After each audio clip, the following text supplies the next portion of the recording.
نحمد اللہ تعالی ونصلی ونسلم علی رسولہ المجتبی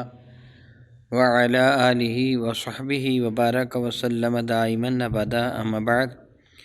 اعوذ باللہ من الشیطان الرجیم بسم اللہ الرحمن الرحیم بحمد اللہ تعالیٰ کہ رب ذوالجلال کے احسان اور کرم سے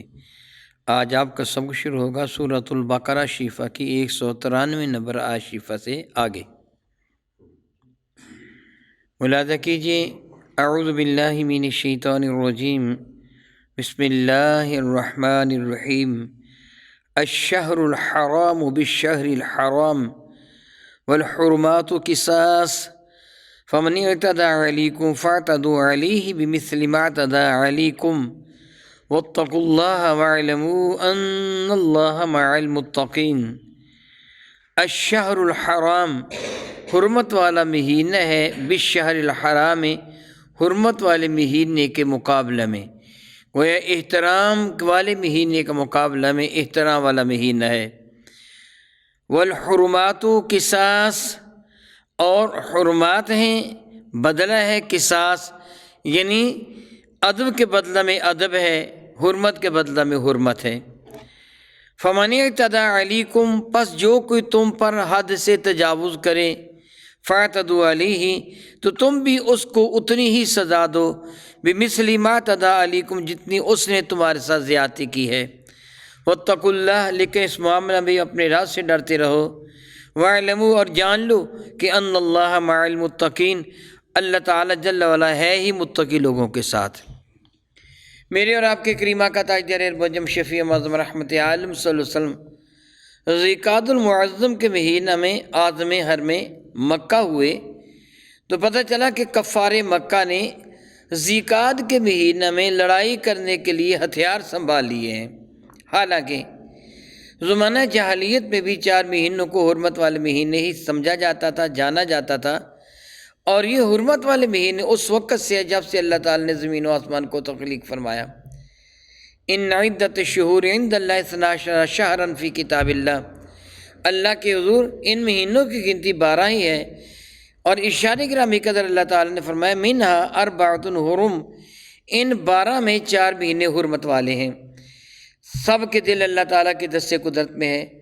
اللہ تعالیٰ کی شان بے نیازی ہے کہ بدترین کافر بھی ان مہینوں کی عزت کرتے تھے۔ وہ 4 مہینے حرمت والے کا رجب المرجب ہے، اور 3 مہینے اکٹھے ہیں، ذیقعد، ذی الحج اور محرم۔ یہ ذیقعد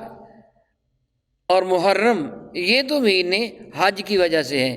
تاکہ لوگوں کا سفر آسان ہو جائے، ان کا آنا اور پھر گھروں کو واپس جانا آسان ہو جائے۔ حج 9 ذی الحجۃ المکرم کو ہوتا ہے، گویا ذیقعد کا مہینہ بھی، ذی الحج کا مہینہ بھی اور محرم کا مہینہ بھی آنے جانے کے راستے محفوظ ہو جاتے اور لوگ آسانی کے ساتھ حج کرنے کے لیے آ جاتے۔ کفار مکہ نے باوجود کہ یہ چیز کی بڑی سختی سے پابندی کیا کرتے تھے کہ حرمت والے مہینوں میں نہ لڑائی ہو نہ جھگڑا ہو، کسی کے باپ کا قاتل بھی سامنے آ جاتا تو وہ بھی دائیں بائیں ہو جاتا، وہ بھی اس کے ساتھ نہ الجھتا، کہتا حرمت والا مہینہ ہے۔ لیکن اگر ہر اعتبار سے وہ مجبور ہو جاتے لڑائی کرنے کے لیے تو حرمت والے مہینے کا نام کچھ اور بنا دیتے،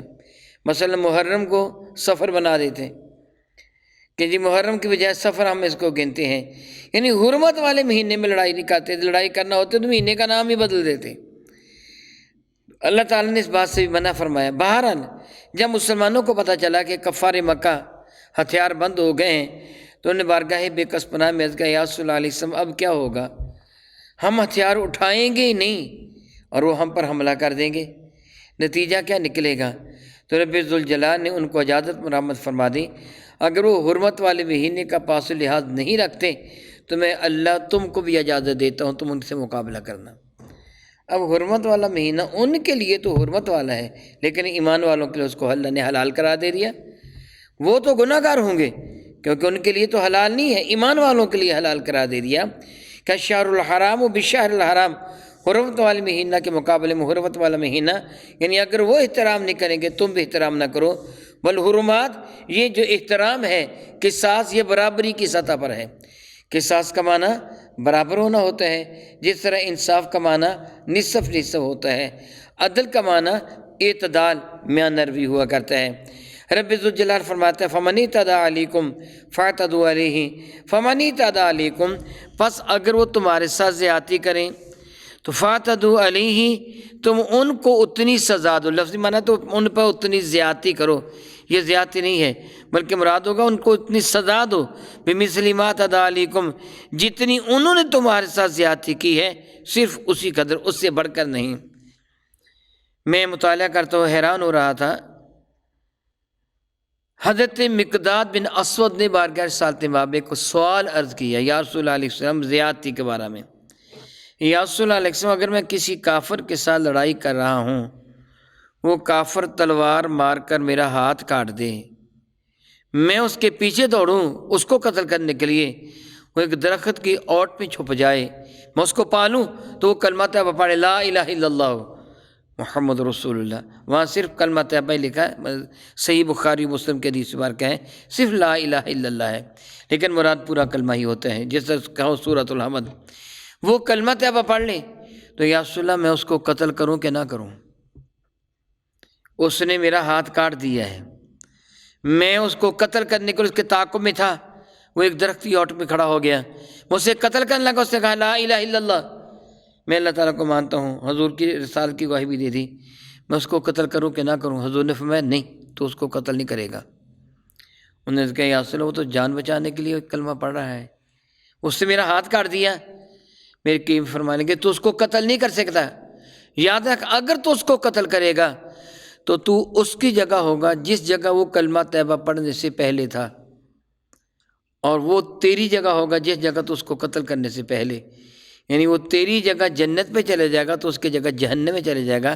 تجھے قتل کرنے کی اجازت نہیں کہ حد سے تجاوز کرنے کی اسلام نے اجازت دی ہی نہیں ہے۔ اگر وہ کلمہ طیبہ پڑھ لے گا پھر مسلمان کو قتل کرنے کی اجازت نہیں ہے، اگرچہ وہ جان بچانے کے لیے پڑھتا ہے، دل کی کیفیت سے تو اللہ واقف ہے۔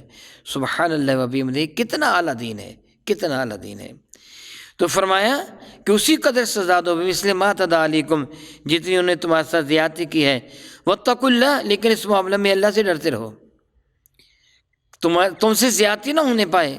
حضرت سیدنا سلیمان علیہ السلام کی خدمت فیض درجت میں حدود حاضر ہوا تھا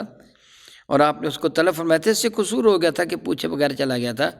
تو آپ نے اس کے سر کو پکڑ کر کھینچا اپنی جانب، تو اس نے عرض کیا تھا کہ حضور آج میں آپ کے حضور حاضر ہوں، کل کو آپ نے اللہ کے حضور حاضر ہونا ہے، آج میں آپ کے ہاں جواب دی ہوں۔ تو آپ نے اس کے سر کو چھوڑ کر زاروں کی طرح رونا شروع کر دیا تھا، حالانکہ وہ ایک جانور تھا اور یہ اللہ کے برگزیدہ نبی۔ اللہ اکبر، واتقوا اللہ، اللہ تعالیٰ سے ڈرتے رہو، واعلموا، جان لو، ان اللہ مع المتقین، اللہ تعالیٰ ہے ہی متقی لوگوں کے ساتھ۔ وانفقوا فی سبیل اللہ، پہلے ذکر کس بات کا تھا؟ جہاد بالسیف،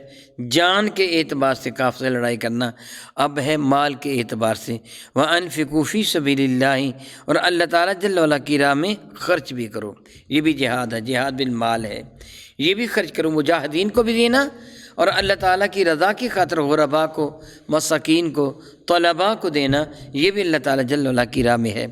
وانفقوا فی سبیل اللہ، اور اللہ تعالیٰ جل وعلا کی راہ میں خرچ کرو، ولا تلقوا بایدیکم الی التہلکہ، اور یاد رکھو اپنے ہاتھوں سے اپنے آپ کو ہلاکت میں نہ ڈالو۔ یہ مطلقاً منع کر دیا گیا، اپنے آپ کو اپنے ہاتھوں سے ہلاکت میں نہ ڈالو۔ علماء کرام نے اس کے تحت بہت ساری حدیث بارکہ نقل فرمائی ہیں، یہ پیٹنا، اپنے چہرے پہ تھپڑ مارنا، اپنے آپ کو زخمی کرنا، اپنے آپ کو نقصان پہنچانا، کوئی ایسا کام کرنا جس طرح اسٹنٹ مین کرتے ہیں جس سے جان کا خطرہ ہو، مثلا وہ موٹر سائیکل کی ریس لگا کر ایک دوسرے سے آگے بڑھنے کی کوشش کرتے ہیں، وہ چھلانگ لگاتے ہیں، کئی موٹر سائیکلیں پھلانگ جاتے ہیں، وہ موت کے کنویں میں گھومتے ہیں، وہ رسے پر چلتے ہیں، معاذ اللہ تعالیٰ معاذ اللہ تعالیٰ آگ پر بھی چلنے کی کوشش کرتے ہیں،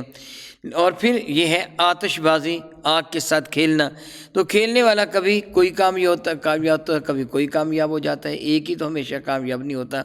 اسی طرح جتنے بھی وہ سرکس کے ایسے افعال ہیں اور ایسے وہ کردار ہیں یا ایسے وہ کام کرنے والے ہیں کہ جو اپنے آپ کو موت کے منہ میں ڈالتے ہیں،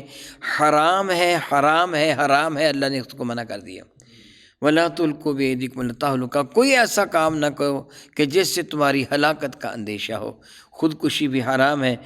حضرت سیدنا ابو ایوب انصاری رضی اللہ تعالیٰ عنہ قسطنطنیہ کے علاقہ میں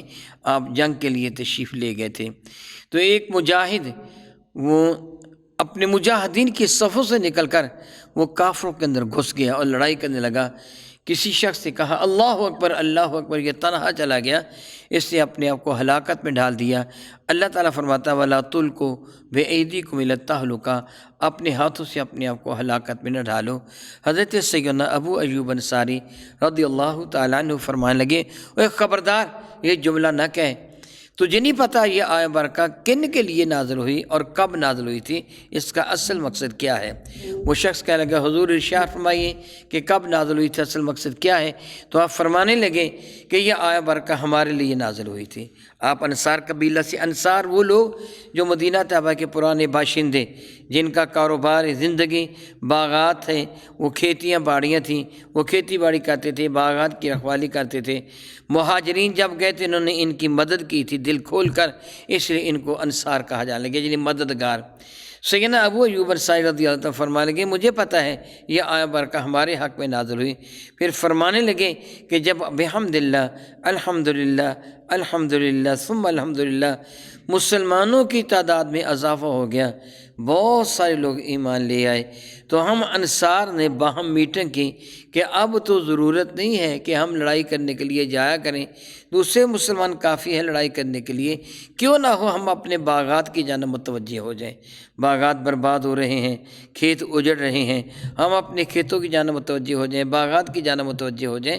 تو اللہ تعالیٰ نے یہ آیت بارکہ نازل فرمائی گویا تم جہاد نہیں کرو گے تو اپنے ہاتھوں سے اپنے آپ کو ہلاکت میں ڈالو گے۔ جہاد کرنا ضروری ہے، اگر تم جہاد کو چھوڑ دو گے تو ہلاک ہو جاؤ گے، کافر تمہیں دبوچ لیں گے، تمہاری تکہ بوٹی کا ڈھالیں گے، گویا اپنے آپ کو تم ہلاکت میں ڈال دو گے۔ کفار کی آنکھوں میں آنکھیں ملا کر ان کا مقابلہ کرتے رہو، ان کے سامنے کبھی بھی ہیچ نہ ہونا۔ فرمانے کہ اس کا یہ معنی ہے، تو یہ مجاہد جو گیا ہے شہید ہونے کے لیے اس کی پرواہ نہ کرو۔ خود ابو ایوب انصاری رضی اللہ تعالیٰ عنہ بھی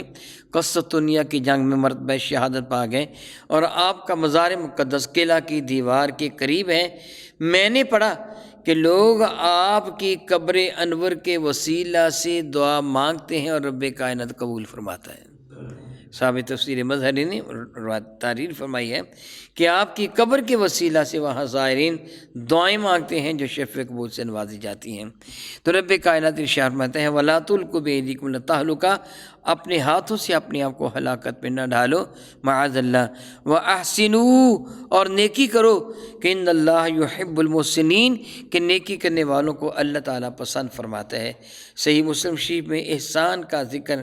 سیدنا جبریل امی کی زبانی ہے کہ آپ نے عرض کیا تھا میرے نبی سے مل احسان، پوچھا تھا، بہت سارے مسئلے پوچھے، ان میں ایک یہ بھی تھا احسان کیا ہے؟ تو میرے نبی نے فرمایا تھا ان تعبد ربک کأنک تراہ فإن لم یکن تراہ فإنہ یراک، یاد رکھ